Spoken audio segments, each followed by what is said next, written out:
Hey there. So this is a kind of a short video, I think, to answer a question of a viewer or a sub that I couldn't type it real fast. I'm not good at thumb typing on my phone, and I wasn't next to my desktop. I thought, well, I'll just do a video. It's easier. But the question started out with, if when people are resurrected, if they haven't heard the gospel, will they have a chance to hear it? Give it a second chance to hear the gospel. What about the people who didn't get a chance to hear the gospel during their life? It's not fair, basically, is the question. And that's a pretty common question that needs to be answered. And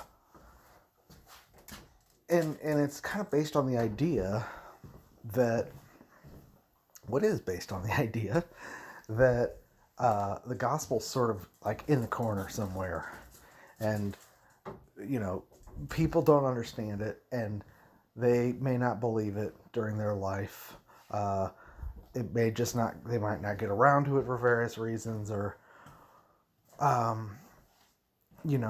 people are pretty neutral, and they've got a lot of information to sort through, and they may or may not make a conclusion about that. And, if they didn't choose right, they need another chance. That's not what he was saying, but that's kind of the general thing that I used to believe as an atheist, and I know many people kind of have that view. That how can you make it so that if they don't have this piece of information, uh, you know, they're basically, that's it. um, as if man is neutral and information is neutral. But that's not how God views things. Number one, God, I was thinking about a verse in Acts. Okay, he says, he has made all, this is Paul talking, and he says, God, made all nations of one blood, made of one blood all nations of men to dwell on the face of the earth, and has determined the time beforehand appointed and the bounds of their habitation, that they should seek the Lord, if haply they might feel after him and find him, though he be not far from any one of us. For in him we live and move and have our being. That's, unfortunately it's King James, and we're not really good at parsing that kind of language, but what he's saying is, God, the way God arranged humanity, we think, I live in the time that I lived and in the place I lived because I was born of so and so, and circumstance happened that I lived in the 21st century in America and not in Egypt 4,000 years ago. And that's random. In my view, that's random. No, in God's view, that's not random. In God's view, he distributes everybody and sets and appoints where and when they live for the purpose of their seeking him, to give them the best opportunity that in their seeking of him they might find him. If you want to know why people live, when they live, and where they live, it's so that in their seeking they might have the easiest chance of stumbling into God. That's how God looks at the human race. God ignores. The nations are a drop in the bucket. The ages are a twinkling of the eye for him. That's not what he's looking at. He is seeking man, and he is looking at man seeking him, and he is arranging the universe so that man may find him. And I believe that every person, you see, I couldn't live in any other time. I'm shaped the way I am. I was created the way I am. I have certain appetites and certain dispositions and interests and all that. I think a certain way. I don't think I could have survived the Middle Ages. I definitely couldn't have survived Little House on the Prairie. Out, out with an axe, hitting a block of wood to try to get kindling, to keep the place warm. I would have died. There's no way. I would have gotten a splinter and died. uh, I would have eaten something stupid or gotten poisoned. There's no way I could survive it. I am who I am, and I am best suited for air conditioning and body pillows and coffee with hazelnut cream. That's who I am, and I'm part of the weakest generation. I call us the weakest generation. We are iron, this generation is iron mixed with clay, according to Daniel's vision. Clay is just a weak substance, and that's us. And Philadelphia, the church of this time, is you have the least amount of strength. You have a little strength. But he's not looking for somebody strong in this time. He's looking for someone that believes, and that's who we are, But yeah, we live in the time we live because of who we are. And I read sci-fi, I read fantasy, and that shaped, I was attracted to that way of thinking. Big epic themes, abstract philosophical ways of thinking, and pursuing thinking outside the box, so to speak. And that matches the way I think about the Bible and the way I think about big prophetic themes, and it suits my calling, and it matches who I am, and all of that is God arranging the boundaries of my habitation and the times before appointed, so that I might seek the Lord, if haply I might feel after him and find him. So that's the first thing. And there's a philosopher, I guess a Christian philosopher, called Molinist. He had a thing called Molinism. And it was the idea that it was at the time of Calvinism, where people were really trying to determine, what are the implications of predestination, and do we have choice, and if God knows everything, what? And his idea, I thought this is pretty cool, but that God knew, before he created the universe, he knew every possible outcome, almost like multiple universes, like, every possible outcome laid before him. And he chose the universe in which the most amount of people could be saved. And when he laid it out, everybody was put in their place and at the right time with the right characteristics that would be the best match to find him. And so, yes, God is sovereign, okay? But yes, man is accountable. Man still gets to have a part to play in believing the gospel, So the Calvinists are wrong. They say, you can believe the gospel all you want, but if God hasn't chosen you, you're not going to be saved. And you have to be saved to believe the gospel, which is silly. No, we believe the gospel and then we're saved. Okay, so that's the first thing is, yes, God wants everybody to be saved, and not only that, but he set everything up to give everybody the most opportune way to be saved. And so we kind of theorize, okay, what about the guy that was born at a time before Israel, when there wasn't the gospel, or when there wasn't this nation in the backwoods, in the corner? Okay, well, first of all, let's consider God's sovereignty here, which we just did. God chose and distributed everybody, meaning that everybody was suited to be where they were and when they were. I'm the kind of person where the information has to come to me, let's say. I need the internet. But what if I was a different kind of person that liked quests?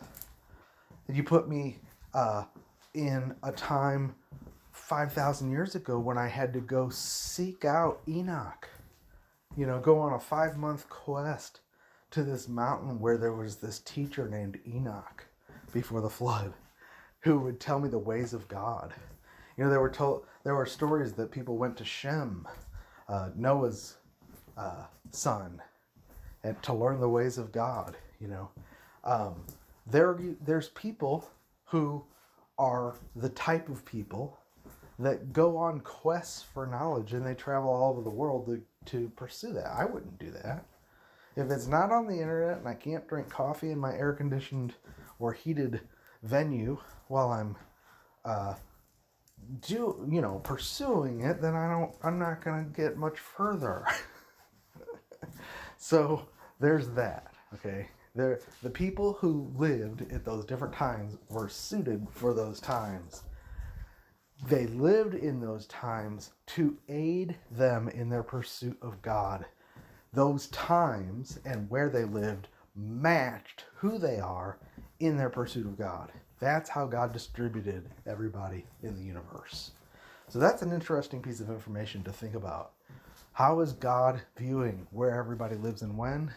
He views it all in light of who they are and how that impacts their journey towards Him. And it says He's close to every one of them, right? It says that if they seek the Lord, if haply they may feel after Him, like they're groping in the dark. But they may stumble on Him. Why? Because He's not far. He makes Himself available. That's the next thing. Is that if you're seeking, Jesus said, if you seek, you will find.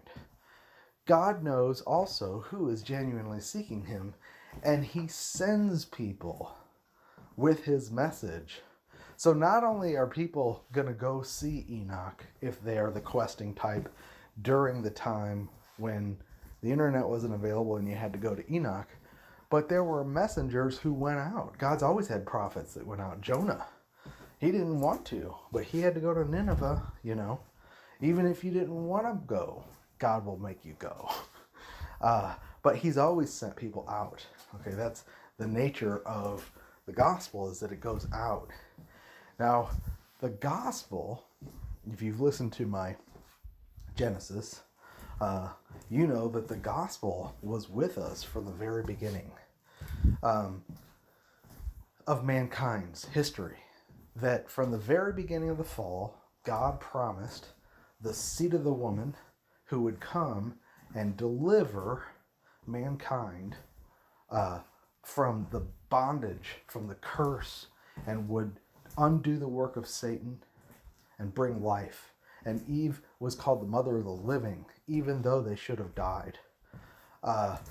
They ate of the tree of the knowledge of good and evil, and they should have died, but they didn't die because God killed an animal instead. And there was substitutionary atonement and the shedding of blood. And He covered them with its skins, right? And then promised them about the seed that she would have. And ever since Eve, the mother of all living, there has been a line of people looking for a seed to come who was the Messiah. And that line who believed in the promise of the seed, who would crush the head of the serpent and bring the people back into rest, that line also understood that blood had to be shed for the remission of sins. And the first evidence we see that was Abel, their son, who had an altar and became a shepherd at a time when no one ate meat, in order to offer the firstling of the flock with the fat portion. Why? Because he knew that he was acting out a prophecy. Jesus called him a prophet. And he was killed for it. He was the first prophet that was martyred. Cain killed him.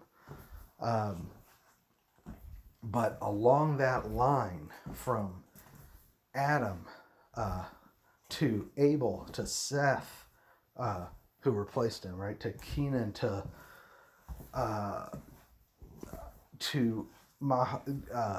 Enosh, to all those names, Mahalel, and Jared, and Lamech, and Methuselah, and Noah, and all those names, right, that we know from Genesis 5, what they all had in common was they believed in the promise of the seed. They believed that their son could be the Messiah, the seed of the woman who would come. And they had an altar where they sacrificed an animal, shedding blood, not because they believed that did something, but that they knew it looked forward to what would be involved with redeeming mankind, right? That there would be death and resurrection.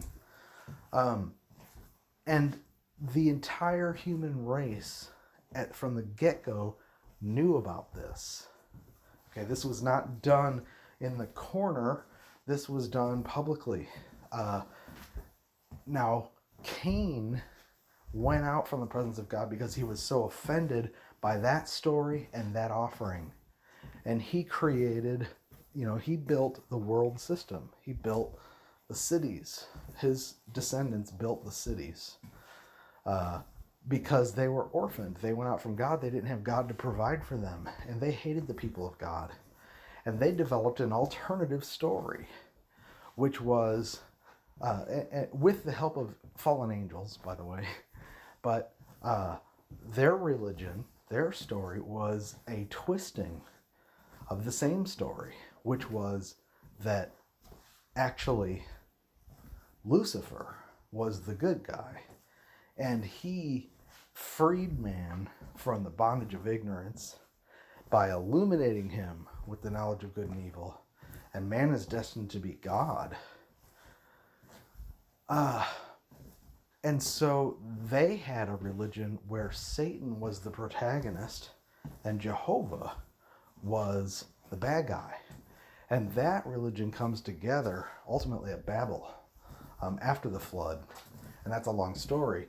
But, and I won't get into it, but all of the world religions, whether you're talking about Egypt, Greece, Rome, Persia, even the Indian culture, they all have their religion, even the Chinese, their religion descends from Babel. Because when God scattered, they were building a tower at Babel, which was a gate to heaven, and their intention was to somehow open a gate into the heavens and attack God himself. It was a blasphemous situation. They hated God. They believed that he was evil because he had destroyed the world with a flood, and they built it waterproof. Josephus comments on that the Tower of Babel was waterproof, as if they were going to defend themselves if God did it again, even though he made a covenant saying he wouldn't ever do that again. They did not understand the nature of God or what he had done or why, and they believed these lies about Lucifer being the good guy, basically. And they adopted the Luciferian religion. Well, God had to put a stop to it, right? So he scattered the people and changed their languages. Well, this religion went with the languages as the culture broke up into different groups. And as the language changed, the name of the gods and the symbols of that religion changed. So it seems like there's all these different religions, but they all have the same symbols with the same meanings. And they all have at the core the idea of the illumination of man, the deification of man, and the worship of the serpent in some form, the dragon or the serpent force, like Kundalini, or the dragon when it comes to the Chinese. So in other words, you have this satanic religion going out with all the cultures. And the cultures built their empires around their religion. So the state religion that deified the God King and all the priesthood that surrounded him and everything they did was saturated in this alternative religion that came from Cain, that was all based on the rejection of Abel's sacrifice, and the promise of the seed of the woman, and the redemption of man, and God's way of justifying sinners apart from works. Cain is a works righteous, Luciferian, works justification, law-oriented legalist who hates justification by faith. And he likes to pretend that he's godly, but he's actually satanic. And that's the world system. The world system we live in comes from Cain.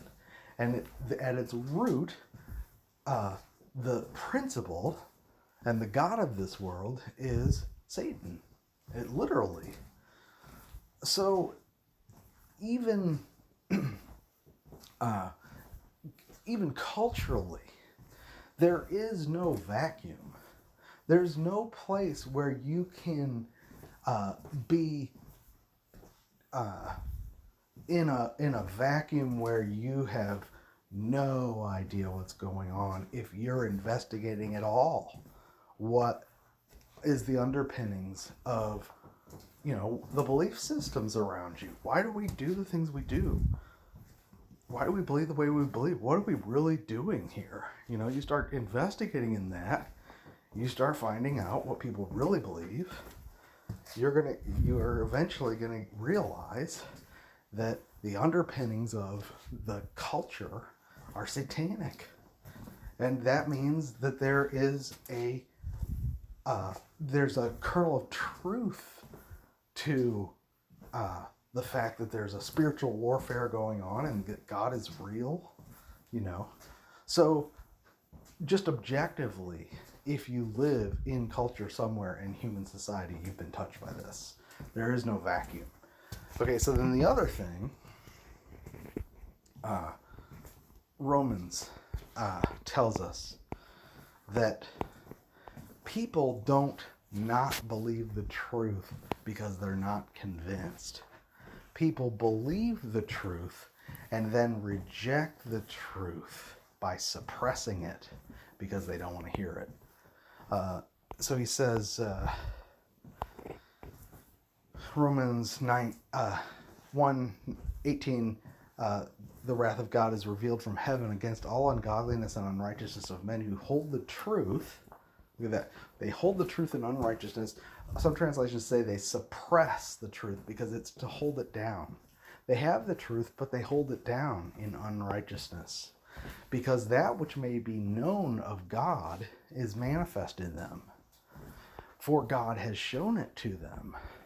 For the invisible things from the creation of the world are clearly seen, being understood by the things that are made, even his eternal power and Godhead, so they are without excuse. Because that when they knew God, they glorified him not as God, neither were they thankful, but became vain in their imaginations, and their foolish heart was darkened. Professing themselves to be wise, they became fools.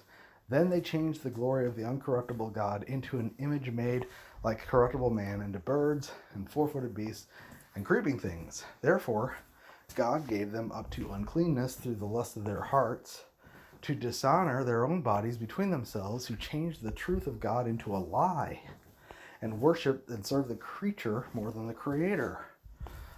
For this cause God gave them up to vile affections, and on and on. It gets worse and worse, right? And verse 28, even as they did not like to retain God in their knowledge, God gave them over to a reprobate mind. Then they were filled with all unrighteousness, fornication, wickedness, covetousness, maliciousness, full of envy, murder, debate, deceit, malignity, whisperers, backbiters, haters of God, despiteful, proud, boasters, inventors of evil things, disobedient parents, without understanding, covenant breakers, without natural affection, implacable, unmerciful.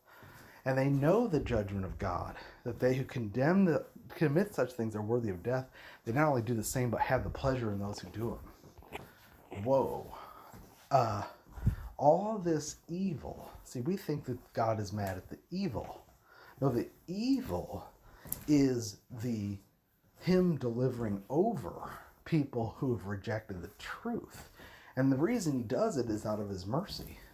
See, they exchange the truth of God for a lie and worship things like themselves. Because why? Because they believe man is going to be deified. It's a satanic perversion. They think man is going to be like God, so they worship things like man, and then they worship things lower than man. They worship the creature. Well, man was given dominion, created in the image of God and given dominion over everything, over the works of God's hands. So to worship the creation is actually to debase yourself, to put yourself lower than what you were created to rule. So it is pathetic. It's really going down into the pig slop. And the reason God delivers people over to their vile affections is so that they can see in their behavior that this isn't right. They can see the fruit of their actions and realize the ridiculousness and patheticness of it, so they can bottom out, so that they'll seek for him. It's always, all he cares about is that men would seek and find him. He's not doing this. See, because we see the wrath of God being revealed, we have a wrong view of wrath because we are fallen. When we think of wrath, we think that means I'm so mad I can't control it, and now I'm going to lose it. You better get out of my way because I'm about to explode. That's not wrath in God. God is perfectly righteous, holy, and he's love, and he's light. So all of his virtues are tempered by what he is in righteousness, holiness, and love, and light, including his wrath. Yes, his wrath is real, but it's just and righteous. And it's love. There's love in it. There's love that governs it.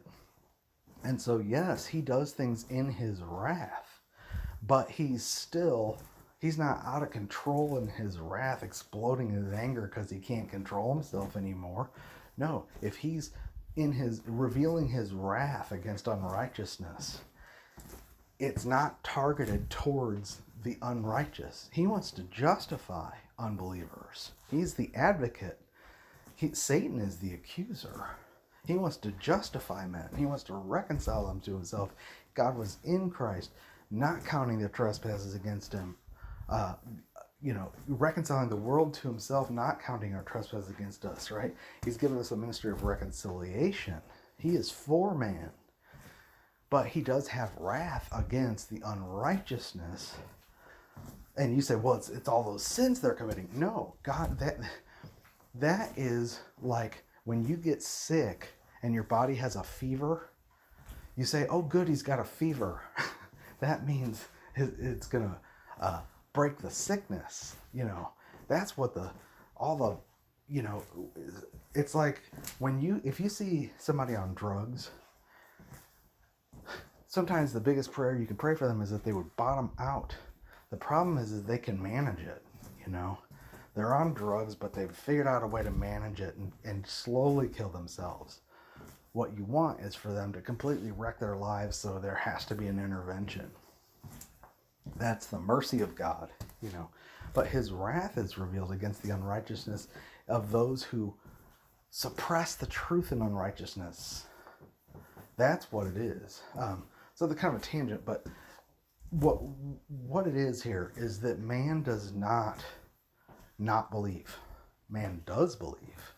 In the basis of his being, his conscience tells him, and his brain and his we were created to live in this three-dimensional universe, or four-dimensional, or whatever universe that God created for us. And the universe itself tells us about the attributes of God.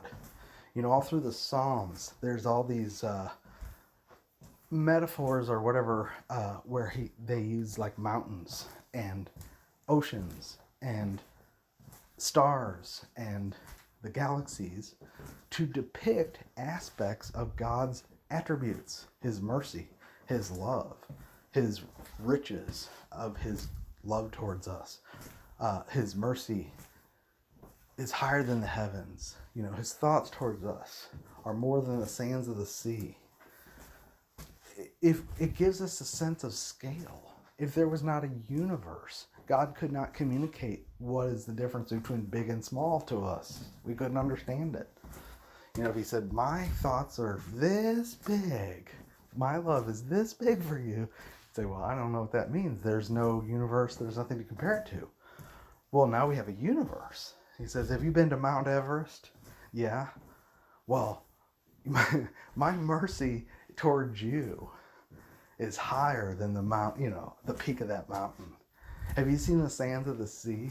Yeah. How many do you think you are? I don't know. I don't think you'd even count them. Well, my thoughts towards you are more than the sands of the sea if you could count them. We're supposed to be meditating on God. Did you know he's meditating on us? Did you know how many thoughts he has about us from eternity past? Just choosing when would be best for us to live and where, His love is permeated the entire creation.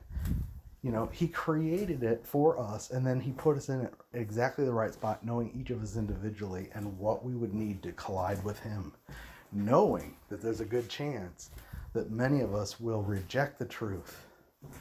Not because we don't believe in a sense, but because we harden ourselves against the truth and we suppress it on righteousness and we refuse to hold the truth. Our being tells us that the universe was created by God. We have to develop theories like evolution to lie to ourselves, to make up the most outlandish theories, to tell ourselves that it came about randomly by accident. And we stretch out the time. And we say, well, it was millions and millions and millions of years. And we're willing to lie to everybody to do it, Telling my kid, it's like, no, that dinosaur bone is not millions and millions and millions of years old. They actually have to tell you that in order to continually tell you that evolution is real. Because the only way evolution could be real, they feel, is if there's enough time in the universe to make it happen. And they know that they need more time than you can observe. But random doesn't produce anything, positive. Random produces negative. Random is not a cause of anything. It's an uncause. But anyway, most thinking people who really sit and think about what evolution asserts can go, man, for me to believe that, I had to have my own religion. It's a religion.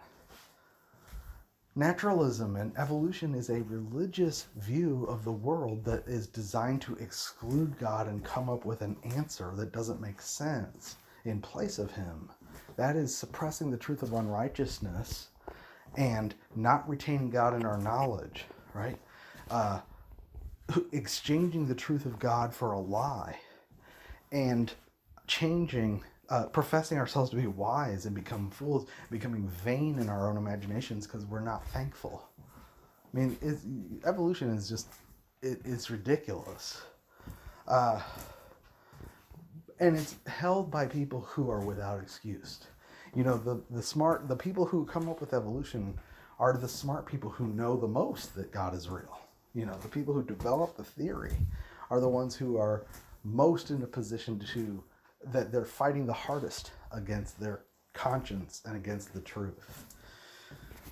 Then the other thing, so we have the witness of creation speaking to us, and we're designed to see it, and our conscience tells us. But then he says in another place in Romans that the Gentiles, even though they didn't have the law given to them, have their conscience accusing and excusing them, their actions, right? Their conscience bears witness of the law of God, the moral, attributes of God, and that there's a day of judgment. Everybody, once their conscience kicks in, has an innate fear. Every person goes through a period of their life where they become religious of some kind. Now, depending on what culture they live in, that will express itself different ways. And then they're going to seek, they're going to think about heaven and hell, or they're going to think of afterlife, death, and what does it mean to be a good person, and what is the consequences of being a bad person because my conscience accuses me. And if they are a seeking person, then the answers that the culture gives them and the religion of the culture gives them is not going to satisfy their conscience. A seeking person's conscience will not be satisfied by lies and religion. A seeking person knows at the root of their being that those who commit those things are worthy of death, right? So, the reason why it's good that God delivers us over to sin, when we're Gentiles and stuff, is so that we can see how depraved we are and agree with his judgment and come to a point where we go, "O wretched man, who should deliver me from the body of this death?" Where we agree that we should die. Because someone who can survive in culture and doesn't really do anything bad, but maybe gets a speeding ticket and they get good grades and they go to school and everybody likes them, they're not big enough sinners to believe that God needs to judge them. And so they can disbelieve in God and think they're a pretty good person. So God will allow people to go through things, hopefully, that will shake them to their core so that they know, I'm not righteous. Then they'll come to a point where they agree with God's judgment, and that's part of his arrangement of their seasons and habitations. He's working in everybody's life to give them an opportunity. But the point is, is to summarize. No, nobody's born in a vacuum where their culture is untouched by this. Every world culture comes from Babel, and the religion and the state of Babel and everything that proceeded from it is a rejection, is a religious, formal rejection of God's plan of redemption. It's a total rejection of God himself and a deification of Lucifer. That's the pillar of the world system we live in. Satan is the god of this world. A thinking person, a seeking person will eventually sense something's not right there. Then every person has been chosen to live when they live and where they live based on their attributes and God's creation of them, so that they will have the best chance of running into the gospel. Either they'll seek it or it'll find them. If they seek it, God will make sure that it finds them. Okay? Third, their own being tells them that God is real just from their witness of creation. And fourth, their conscience tells them that there's a judgment.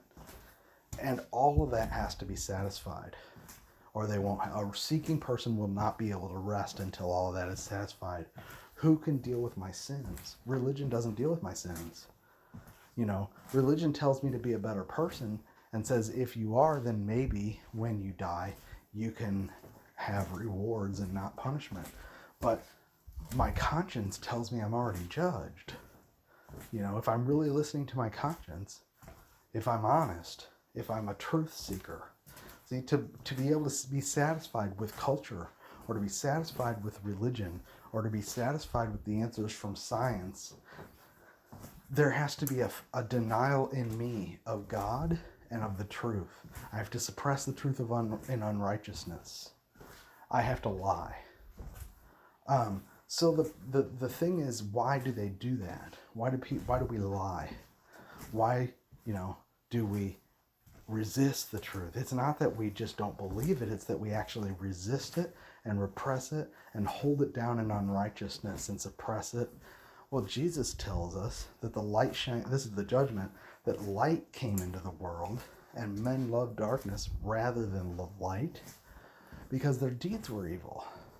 And they wouldn't come to the light because they didn't want their deeds to be exposed. It's that simple. It's because we can't stand coming to the light and being found to be sinners. It's self-righteousness. It's really interesting. We love our sin, but even more, we love our sense of self-righteousness. And coming to the light means we have to admit that we're sinners. in need of a Savior. And that's what the world rejects. That's what Cain rejected. That's what the Pharisees reject. It's actually not the sins. It's this notion that apart from Christ, there's nothing. I have nothing. I can do nothing. And without him, I can't go anywhere with God, because everything is centered in Christ. Even apart from the question of sin, God intended to give it all to Christ. He's the heir. But now that sin's in the picture even more, Christ has to be my righteousness. And the judgment is that men love darkness rather than light because their deeds are evil, and they won't come to the light because they don't want their deeds to be exposed.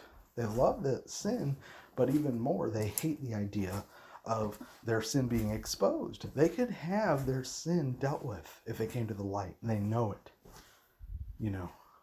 And it makes them hate God. It makes them hate God. So here's what I believe. Matthew talks about, you know, the weeping and gnashing of teeth of the people who end up, you know, he says, depart from me, I never knew you, right? The gnashing of teeth, the weeping is the wailing over their lost opportunity, but the gnashing of teeth is a hissing rage through gritted teeth. It's a cursing anger. And one time, while I was thinking about all these things, God kind of showed me that the Great White Throne was going to be a manifestation of what was really going on in the hearts. See, Jesus said, or no, Paul said that the secrets of the heart are going to be manifested in that day. We think, oh, that's a really nice guy. Even though he's an atheist, he should get saved because he's such a nice guy. No, he's someone who has learned to survive in culture. He is lying to himself. He's suppressing the truth in unrighteousness. And it's rooted from a hatred of the light and a self-righteousness and a love of the darkness. That's not my judgment of him. That's what the word says. Okay? That's who I was. That's who we all were before we came to the truth. We have to assess things correctly. Even though it's offensive, you know. When everything is revealed and people are standing before God and the secrets of their hearts are exposed and the fig leaves are taken off, the clothing they made for themselves, I feel like the fig leaves that Adam and Eve sewed for themselves are like culture. You learn to navigate in culture to hide yourself and to hide your true intentions. I watched a guy today at the bread company. He was obviously hitting on this girl, but he made it seem like, I thought, he made it seem like it was a professional thing. He observed a book she was reading and started talking about professionalist stuff and who do you work for, and oh, I know that guy, I'd like to talk to him, here's my card. Here, let me get your email address, and before you know it, he's looking at her Facebook page. He's sitting with a laptop with her. Now she's married and she's got kids, and he's commenting on her family and everything. And I'm like, you are weaseling your way into her life because you're presenting yourself as this guy who's got all these great business opportunities for her. None of it was pure. I could tell it wasn't pure. It felt impure. You know, I'm trying not to judge, but he was navigating. He had a veneer that she was young, you know, and it's like a facade. It's the fig leaves. Okay, you take all that away and what's left? Well, that's what the Great White Throne Judgment is going to be. That resurrection is going to be right into the presence of God from all these people who their entire life was spent. See, you think someone's entire life was spent doing their career and going to school and having a girlfriend and getting married. And, you know, that's how we document our life. But God's record of our life is, okay, how did they respond to the truth? And everything we do is either we're running from the light or running to it, in his view. We're either hiding from the light or running to it. We're either suppressing the truth or embracing it. That's all he cares about.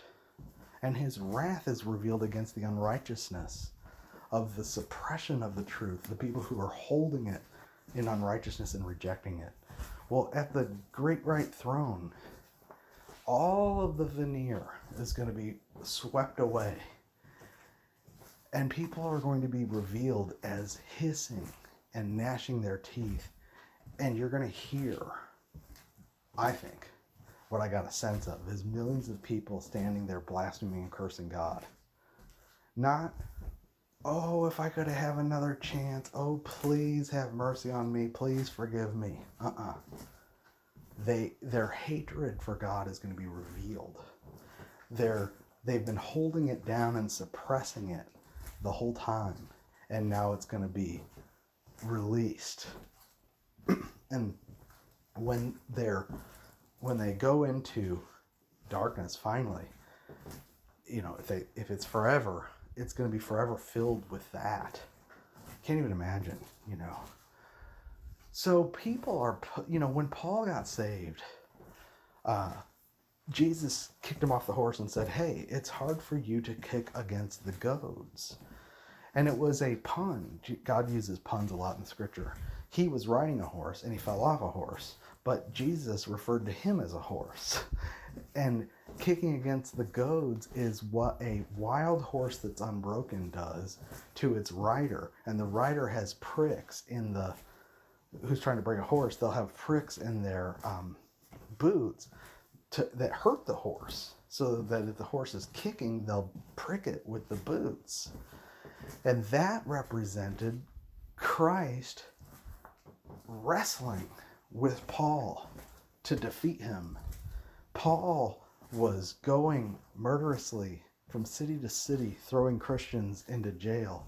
He started out thinking he was serving God, and he thought he knew God, and he spent his whole life in a religious pursuit that he thought was a pursuit of God, but it wasn't. It was actually a pursuit of vainglory motivated by a love of darkness and a rejection of wanting to come in the light so his deeds could be exposed.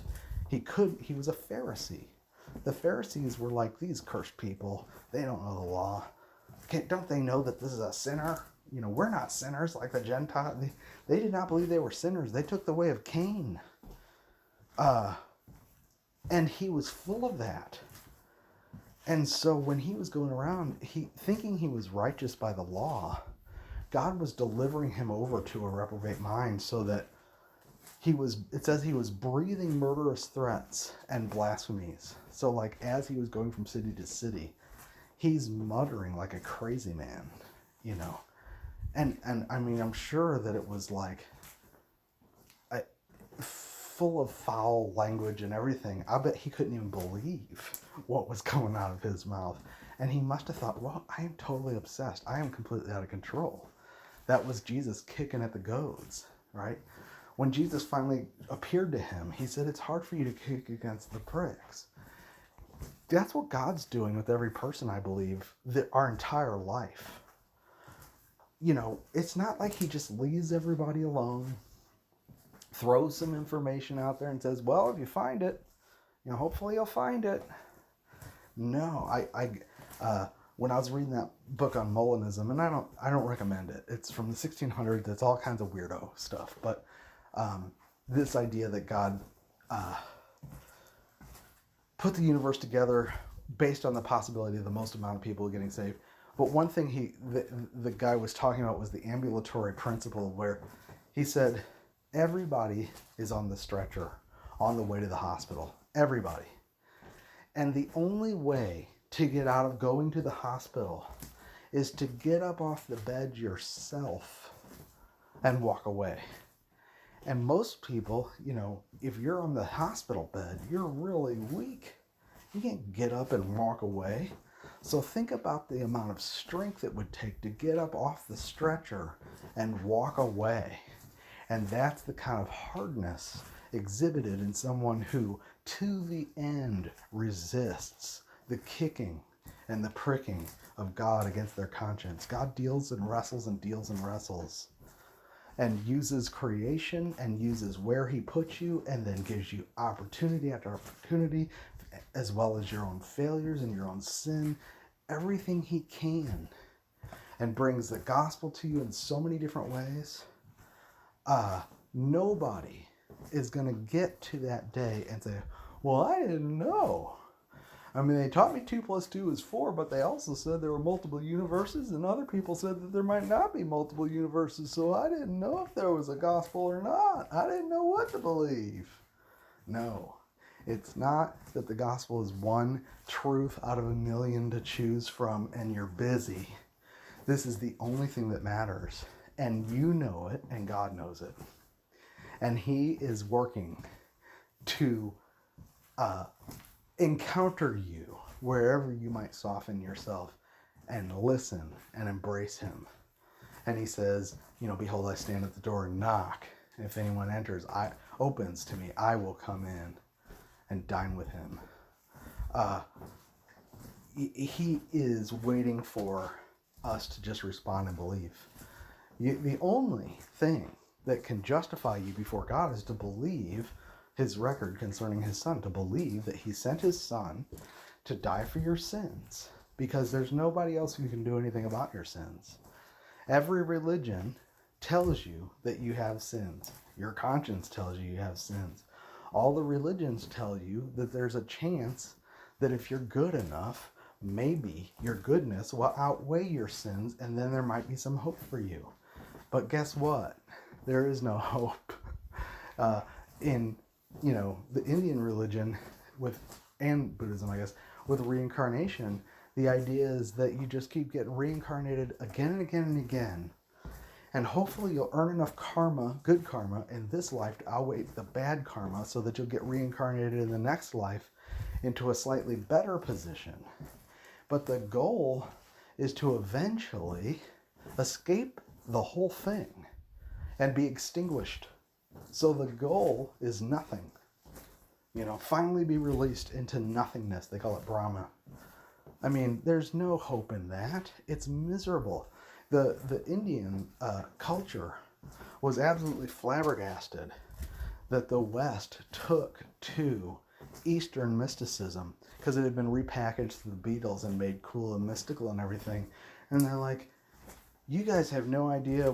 You guys think this is fun? You have no idea the squalor and the miserable life we have, the misery we live in, and we just hope to die and get free.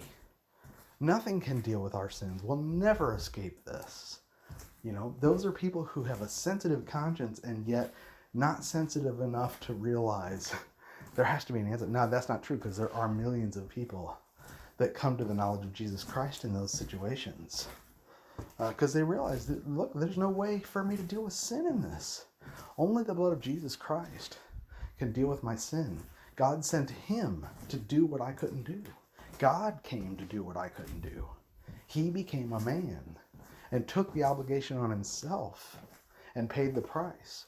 And now all he's asking for me to do is not reject it, but believe it, and not suppress the truth, and not hide and say, I'm not a sinner, I don't need that, but to come to the hospital. I'm already on the bed. I'm already on the way to the ambulance. I'm on the stretcher. I have to exert more strength to resist him than to just embrace and rest in him and let him carry me home. And he does. He gives me peace. Not only in the next life, but now. He gives us his spirit. He gives us a purpose to be ambassadors of his message and to be able to advocate for him in a world that has judged him and maligned him and accused him. He's given us an opportunity to be a lawyer in the courtroom of public opinion and say, no, this is our God. He is righteous. He's not who you think he is, and he's for you. He's not against you. He's not here to judge you. He didn't come to condemn you. He came to save you. It's tough because you're on the side of the guy that everybody hates, but it's wrong that they hate him. And you're full of joy once you realize how good he is, But there's a frustration because he's so misrepresented. Well, one of the misrepresentations is that the gospel is just something he threw out there. And, well, you can believe it or not. It's just one of the many facts. Some people may have exposure to it, some may not. No, he's working with you. And he's been dealing with you. And he's been dealing with everybody around you. And nobody's going to get to him and be surprised. We want to get to him and be his friends. You know, when I get to him, I'm going to have a smile on my face. I'm not going to be cursing him. I'm going to be saying, thank you, Jesus. And I'm going to have known him. Instead of fighting against him my whole life, I'm learning to say, thank you, Jesus, now. You know, and his blessings are in my life and his love is in my heart. He's taking that taste of bitterness out of my life. You know, I guess she'd be my aunt-in-law, had cancer. And she, on her deathbed, she wouldn't let the priest pray for her. She went to bed to death, dying, full of bitterness. Now, she was a person who didn't think about God at all, supposedly. You know, she's just living her life. She's very prosperous. They had a golf course. They owned a really fancy golf course, beautiful, gigantic restaurant. And, I mean, they had all kinds of money and were happy, supposedly. We envied them and sometimes when we forgot about who we were, you know. And, but on her deathbed, her feeling towards God became first and foremost. That's what you start thinking about. You don't think about all your money and what you're doing. You think about who you're going to see next. And she was bitter and angry, you know. You don't want to go like that. You don't want to live like that. You know, you might think, well, that's later when I die. But you're like that now. If you're resisting the truth now, you're bitter. You're miserable. You might not know it because you've anesthetized yourself with video games or something. But no, we need to open up to the physician and let him heal our hearts. Especially in this world we live in now. Everybody's so angry and bitter. And it's good. God is letting that happen so that people can see, look, this doesn't work. As many people are going to turn to the Lord in this last hour. There's more people alive today than there have been in the history of the human race put together, every generation. That's another thing, you know. We say, well, what about the guy that lived in 5,000 years ago and blah, blah, blah. Well, no. Literally, more people are alive today in this generation than in every generation put together in the history of mankind. And we have the internet. We have the entire Library of Alexandria and every other library and all the information of mankind doubling every 2 years, supposedly, at our fingertips. We're without excuse. You know, I can't help it if you've just been watching cat videos for the last 5 years. Get the Bible. Get the Bible app. Okay, well, I had to get going, but hopefully this answers the question. Take care.